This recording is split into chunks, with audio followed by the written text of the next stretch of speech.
നമസ്കാരം. ഇവർക്ക് ഡെയിലി ന്യൂസിലെ സെഷനിലേക്ക് സ്വാഗതം. ഹിന്ദു ന്യൂസിലെ ആർട്ടിക്കിൾസ് ആണ്. ഇതിന്റെ first article Odisha police traces illegal poppy farms inside tiger reserve എന്നുള്ളതാണ് ഈ ആർട്ടിക്കിൾ ഹെഡ്ലൈൻ ആയിട്ട് നമുക്ക് വായിക്കാൻ സാധിക്കുന്നത്. തീർച്ചയായിട്ടും നമ്മുടെ ജനറൽ സ്റ്റഡീസ് പേപ്പർ 3 വരുന്ന ecology and environment point of view ആയിരിക്കും ഈ ഒരു ആർട്ടിക്കിൾ നമ്മൾ ഡിസ്കസ് ചെയ്യുന്നത്. ഈ ഒരു ആർട്ടിക്കിളിന്റെ മെയിൻസിന്റെ പെർസ്പെക്റ്റീവിനൊക്കെ ഉപരിയായിട്ട് നമ്മുടെ പ്രിലിംസിന്റെ പോയിന്റ് ഓഫ് വ്യൂ ആയിരിക്കും ഏറ്റവും കൂടുതൽ നമുക്ക് ഈ ഒരു വാർത്ത ആവശ്യമായിട്ട് വരുന്നത്. കാരണം ഇതിനകത്ത് ടൈഗർ റിസർവ് എന്നുള്ള ഒരു ടോപ്പിക് കൃത്യമായിട്ട് തന്നെ പറയുന്നുണ്ട്. അപ്പം ഈ ടൈഗർ റിസർവ് നമ്മൾ ഇതിനു മുമ്പ് തന്നെ പഠിച്ചിട്ടുള്ളതാണ്, അല്ലെങ്കിൽ പരീക്ഷകൾക്കകത്ത് കാണുന്നതാണ്. UPSCക്ക് ഏറ്റവും കൂടുതൽ ഇഷ്ടമുള്ള ഒരു ടോപ്പിക് കൂടിയാണ് ഈ ടൈഗർ റിസർവ് എന്ന് പറയുകയാണെങ്കിൽ. സോ ഇവിടെ വാർത്ത വന്നിരിക്കുന്നത് ഒഡീഷയിലെ ഒരു ടൈഗർ റിസർവിൽ ഈ പറഞ്ഞ പോലെ ഇല്ലീഗലായിട്ട് പോപ്പി കൾട്ടിവേറ്റ് ചെയ്യും. പോപ്പി മീൻസ് ഈ പറഞ്ഞ പോലെ നമ്മുടെ ഒപ്പിയം ഫാംസ് ആണ് പോപ്പി ഫാംസ് എന്നുള്ള ഷോർട്ടിൽ അറിയപ്പെടുന്നത്. സോ അത്തരത്തിൽ ഒപ്പിയം ഫാംസ് ഈ പറഞ്ഞ പോലെ ഇല്ലീഗലായിട്ട് ഒഡീഷയിലെ ഒരു ടൈഗർ റിസർവിൽ ഈ പറഞ്ഞ പോലെ കൾട്ടിവേറ്റ് ചെയ്യുന്നതുമായിട്ട് ബന്ധപ്പെട്ട് പോലീസ് അവിടെ കണ്ടുപിടിച്ചു എന്നുള്ളതാണ് വാർത്ത വന്നിരിക്കുന്നത്. ഇവിടുത്തെ ടൈഗർ റിസർവ് ഏതാണെന്ന് ചോദിച്ചു കഴിഞ്ഞാൽ സിംലിപ്പാൽ ടൈഗർ റിസർവ് ആണ്. അത് പ്രിലിംസിന് വേണ്ടി ഓർത്തിരിക്കണം. അപ്പോൾ സിംലിപ്പാൽ ടൈഗർ റിസർവ് എവിടെയാണ്? ഒഡീഷയിൽ എന്നുള്ളൊരു പോയിന്റ് ഓർത്ത് വെച്ചേക്കാം. അപ്പോൾ ഇവിടെ ഈ പറഞ്ഞ പോലെ നമുക്ക് എന്തായാലും ഈ ഒരു ടോപ്പിക്കിനകത്ത് എക്സൈറ്റ്ലി പഠിക്കാനുള്ള ഈ പൊപ്പി ഫാംസ് അഥവാ ഈ പറഞ്ഞ ഒപ്പിയമിനെ കുറിച്ചിട്ടാണ് കൃത്യമായിട്ടും പഠിക്കാനായിട്ടുള്ളത്. സോ ഒപ്പിയം ഈ ഒരു പടത്തിൽ നിങ്ങൾക്ക് കാണാൻ സാധിക്കുന്ന പിക്ചറാണ് ഈ ഒപ്പിയം എന്ന് പറയുകയാണെങ്കിൽ. ബേസിക്കലി ഇതിന്റെ സൈഡിൽ ഈ പറഞ്ഞ ഒരു വൈറ്റ് ഫ്ലൂയിഡ് നിങ്ങൾക്ക് കാണാൻ സാധിക്കുന്നുണ്ട്. ഇതിനെയാണ് ഒപ്പിയം ഗം എന്ന് ബേസിക്കലി പറയുന്നത്. ഈ ഒപ്പിയം ഗമ്മിന് വേണ്ടിയിട്ടാണ് ഇത് ഈ പറഞ്ഞ പോലെ കൃഷി ചെയ്യുന്നത്. അപ്പം ശരിക്കും പറഞ്ഞാൽ ഇന്ത്യയിൽ ഒപ്പിയം കൾട്ടിവേഷൻ അലൗഡ് ആണോ എന്ന് ചോദിച്ചു കഴിഞ്ഞാൽ അലൗഡ് ആണ്. പക്ഷേ അത് റെസ്ട്രിക്റ്റഡ് ആയിട്ടുള്ള രീതിയിൽ അലൗ ചെയ്യുള്ളൂ. ഈ പറഞ്ഞ പോലെ അത് മാത്രമല്ല, ഇത്തരത്തിൽ കൃഷി ചെയ്യുന്ന സാധനങ്ങൾ മെഡിസിനൽ പർപ്പസിന് വേണ്ടിയിട്ട് മാത്രമേ ഈ പറഞ്ഞ പോലെ കൃഷി ചെയ്യാനായിട്ട് സാധിക്കത്തുള്ളൂ. അത് മാത്രമല്ല, ലൈസൻസോടുകൂടി മാത്രമേ ഇതൊക്കെ തന്നെ കൾട്ടിവേറ്റ് ചെയ്യാനായിട്ട് സാധിക്കത്തുള്ളൂ. പക്ഷേ ഇത് ഇല്ലീഗലായിട്ട്, ലൈസൻസ് ഇല്ലാതെ ഇല്ലീഗലായിട്ടുള്ള മാർഗ്ഗത്തിൽ കൃഷി ചെയ്താണ് ഇപ്പോൾ വാർത്തയിൽ ഈ പറഞ്ഞ പോലെ പോലീസ് പിടിച്ചു എന്ന രീതിയിലേക്ക് വാർത്ത വന്നിരിക്കുന്നത്. അപ്പോൾ ഈ വൈറ്റ് ഫ്ലൂയിഡ് ആണ് ഒപ്പിയം ഗം. ഒപ്പിയം ഗം ആണ് നമ്മൾ പലവിധ മെഡിസിനൽ പർപ്പസുകൾക്ക് വേണ്ടിയിട്ട് ഉപയോഗിക്കുന്നത്. So anyway opium poppy plant എന്നുള്ള രീതിയിൽ പഠിക്കാം. So opium poppy plant which serves as the origin of opium gum. ഈ വൈറ്റ് ഫ്ലൂയിഡ് ആണ് ഒപ്പിയം ഗം നമ്മൾ പറഞ്ഞത്. Which comprises crucial alkaloids like morphine, codeine and thebaine. Okay, അപ്പോൾ ഇത്തരത്തിലുള്ള ഈ ഒപ്പിയം ഗമ്മിന് വേണ്ടിയിട്ടാണ് ഈ ഒപ്പിയം പ്ലാന്റ് ബേസിക്കലി കൾട്ടിവേറ്റ് ചെയ്യുന്നത്. ഇത് എന്തിനാണ് ഈ ഒപ്പിയം ഗം? അതേപോലെ ഈ പറഞ്ഞ പോലെ ഇതിനകത്ത് ഈ പറഞ്ഞ പോലെ അടങ്ങിയിരിക്കുന്ന ഈ ആൽക്കലോയിഡ്സ് ആയിട്ടുള്ള മോർഫീനും കോഡിനും അതേപോലെ തെബൈനും ഒക്കെ തന്നെ എന്തിനു വേണ്ടിയിട്ടാണ് ചോദിച്ചാൽ these are highly effective and analgesic agents ആണ് കേട്ടോ. അതായത് ഈ പറഞ്ഞ പോലെ സിവിയർ പെയിനും കാര്യങ്ങളും ഈ പറഞ്ഞ പോലെ കുറയ്ക്കാൻ വേണ്ടിയിട്ട് കൊടുക്കുന്ന ഇത്തരത്തിലുള്ള അനാൽജസിക് എഫക്റ്റീവ് ഏജൻസും ആണ് ഇത്തരത്തിലുള്ള മോർഫീനും അതേപോലെ കോഡിനും തെബൈനും ഒക്കെ തന്നെ പറയുവാണെങ്കിൽ. അതും ഈ പറഞ്ഞ പോലെ ക്യാൻസർ പേഷ്യൻസിനൊക്കെ തന്നെ അത്രത്തോളം വേദന സഹിക്കുമ്പോഴേക്കും ആ ഒരു വേദനയെ അമർത്താനായിട്ട് അല്ലെങ്കിൽ ആ ഒരു വേദന കുറയ്ക്കാനായിട്ട് ഈ പറഞ്ഞ പോലെ ഈ മോർഫിനും കാര്യങ്ങളൊക്കെ ഉപയോഗിക്കാറുണ്ട്. അത് റെസ്ട്രിക്റ്റഡ് ആയിട്ടുള്ള മാർഗ്ഗത്തിൽ മാത്രമേ അത് ഉപയോഗിക്കാനായിട്ട് സാധിക്കത്തുള്ളൂ. And in such instances nothing provides relief quiet like morphine. അതായത് ക്യാൻസർ പേഷ്യൻസിനെ സംബന്ധിച്ച് അവർക്ക് ഏറ്റവും കൂടുതൽ റിലീഫ് നൽകുന്ന ഒരു മെഡിസിൻ കൂടിയാണ് ഈ മോർഫിൻ എന്ന് പറയുകയാണെങ്കിൽ. സോ ദെൻ കോഡിൻ എന്ന് പറയുന്നത് it's frequently employed in production of cough syrup. Cough സിറപ്പുകൾ ഈ പറഞ്ഞ കാണപ്പെടാൻ സാധിക്കുന്നതാണ് ഈ കോഡിൻ. അപ്പം ഇത്തരത്തിലുള്ള ഒരു ടോപ്പിക്കിൽ നമുക്ക് എക്സ്പെക്ട് ചെയ്യാൻ സാധിക്കുന്നത് ഈ morphine recent scene in is used for എന്ന രീതിയിലേക്ക് ഒരു ABCD ക്വസ്റ്റ്യൻ നമുക്ക് പ്രതീക്ഷിക്കാം. അല്ലെങ്കിൽ codeine which was recent in news was basically used for അങ്ങനെയൊക്കെ പറഞ്ഞാൽ ഇതിന്റെ പർപ്പസ് വെച്ചുകൊണ്ടിട്ട് വേണം എന്ത് ചെയ്യാം, നമുക്ക് പരീക്ഷയ്ക്ക് പ്രിലിംസിന് ചോദ്യങ്ങൾ പ്രതീക്ഷിക്കാം. അല്ലെങ്കിൽ ഇത്തരത്തിൽ ഈ പറഞ്ഞ പോലെ morphine, codeine and thebaine which are recent in news are എന്ന് പറഞ്ഞുകൊണ്ടിട്ട് മേ ബി ഒരു ഓപ്ഷൻ ഈ പറഞ്ഞ പോലെ they are highly effective analgesic agents എന്ന് പറഞ്ഞുകൊണ്ടിട്ട് വേണമെങ്കിൽ ഒരു കറക്റ്റ് ആയിട്ടുള്ള ഒരു ഓപ്ഷൻ അവിടെ പ്രതീക്ഷിക്കാം. സോ എന്തായാലും ഇത്രയും കാര്യങ്ങൾ ഈ ഒപ്പിയം പോപ്പി പ്ലാന്റിനെ കുറിച്ച് ഓർത്തിരിക്കാം. ദെൻ അടുത്താണ് ഈ ഒപ്പിയം കൾട്ടിവേഷൻ ഇന്ത്യയിൽ നമ്മൾ അറിഞ്ഞിരിക്കണം.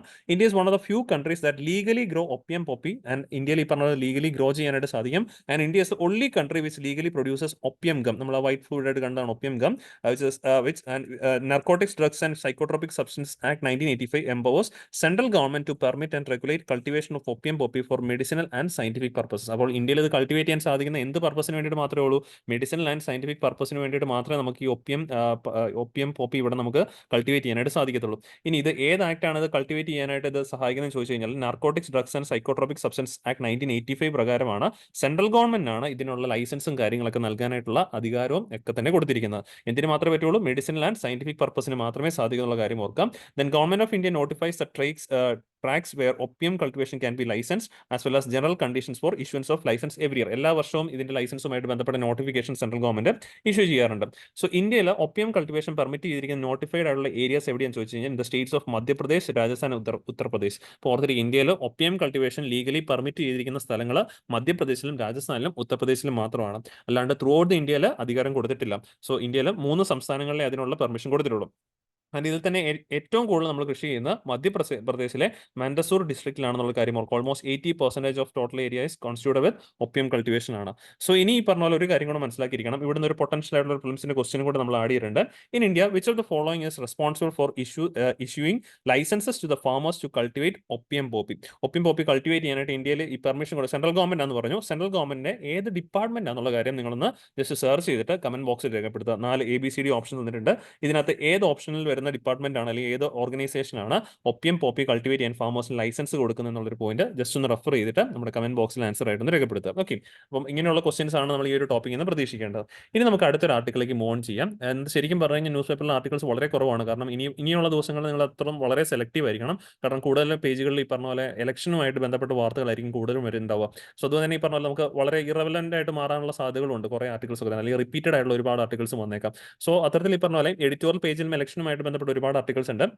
അവിടുന്ന് ഇന്റർനാഷണൽ റിലേഷൻസിന്റെ പോയിന്റ് ഓഫ് വ്യൂ ഉള്ള ഒരു ആർട്ടിക്കിളാണ് the Myanmar conflict is a regional problem എന്ന് പറയുന്ന ഒരു ആർട്ടിക്കിൾ. ഇപ്പോൾ ഈ ഒരു ആർട്ടിക്കിൾ ഇന്റർനാഷണൽ റിലേഷൻസിന്റെ പോയിന്റ് ഓഫ് വ്യൂവിൽ വരുന്ന കാരണം ജനറൽ സ്റ്റഡീസ് പേപ്പർ 2ന്റെ പോയിന്റ് ഓഫ് വ്യൂ ആയിരിക്കും ഈ ഒരു ആർട്ടിക്കിൾ നമ്മൾ എക്സാമിന്റെ വ്യൂ പോയിന്റിൽ ഡിസ്കസ് ചെയ്യാൻ പോകുന്നത്. അപ്പോൾ എന്തുകൊണ്ടാണ് മ്യാൻമാറുമായിട്ട് ബന്ധപ്പെട്ട ഈ ഒരു ടോപ്പിക് വന്നിരിക്കാൻ ചോദിച്ചു കഴിഞ്ഞാൽ എക്സാക്ട്ലി പറയുവാണെങ്കിൽ മാർച്ച് 9, 2021 ശരിക്കും പറഞ്ഞാൽ മ്യാൻമാറിൽ മിലിറ്ററി ഭരണം, ഇപ്പോൾ ശരിക്കും മ്യാൻമാറിൽ മിലിറ്ററിയാണ് ഭരിക്കുന്നത്.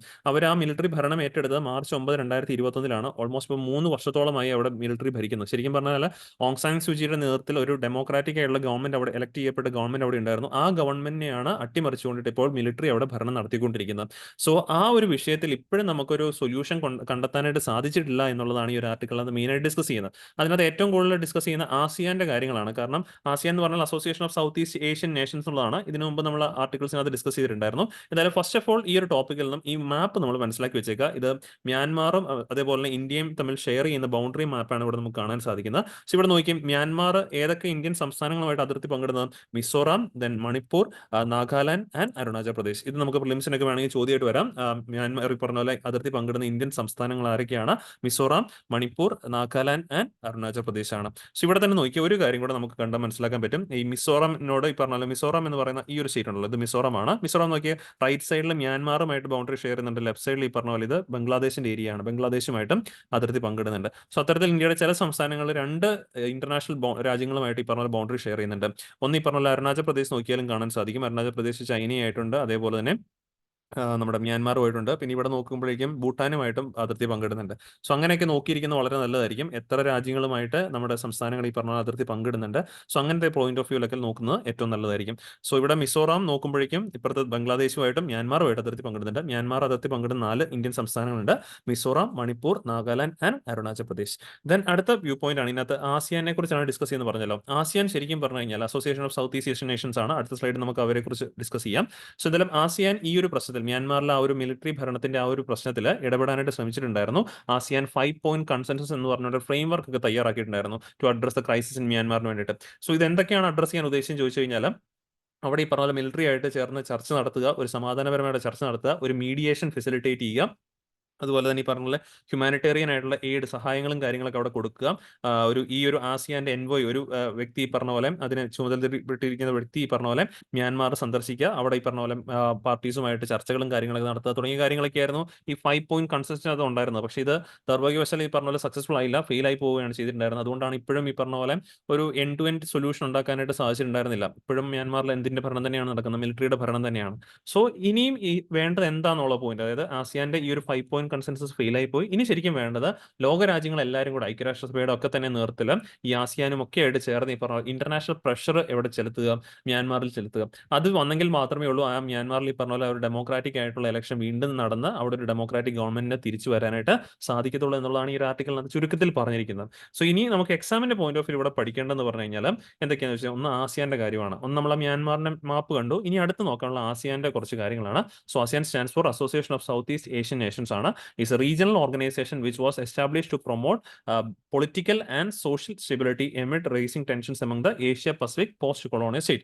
ഏഷ്യ പസഫിക് മേഖലയിൽ സമാധാനവും സോഷ്യൽ സ്റ്റെബിലിറ്റി ഒക്കെ തന്നെ കൊണ്ടുവരാനായിട്ട് നിയോഗിക്കപ്പെട്ട ഒരു രൂപീകരിച്ച ബോഡിയാണ് Association of South East Asian Nation അഥവാ ആസിയാൻ എന്ന് പറയുന്നത്. ഇവരുടെ മോട്ടോ എന്ന് പറഞ്ഞു കഴിഞ്ഞാൽ one vision, one identity, one community എന്നുള്ളതാണ്.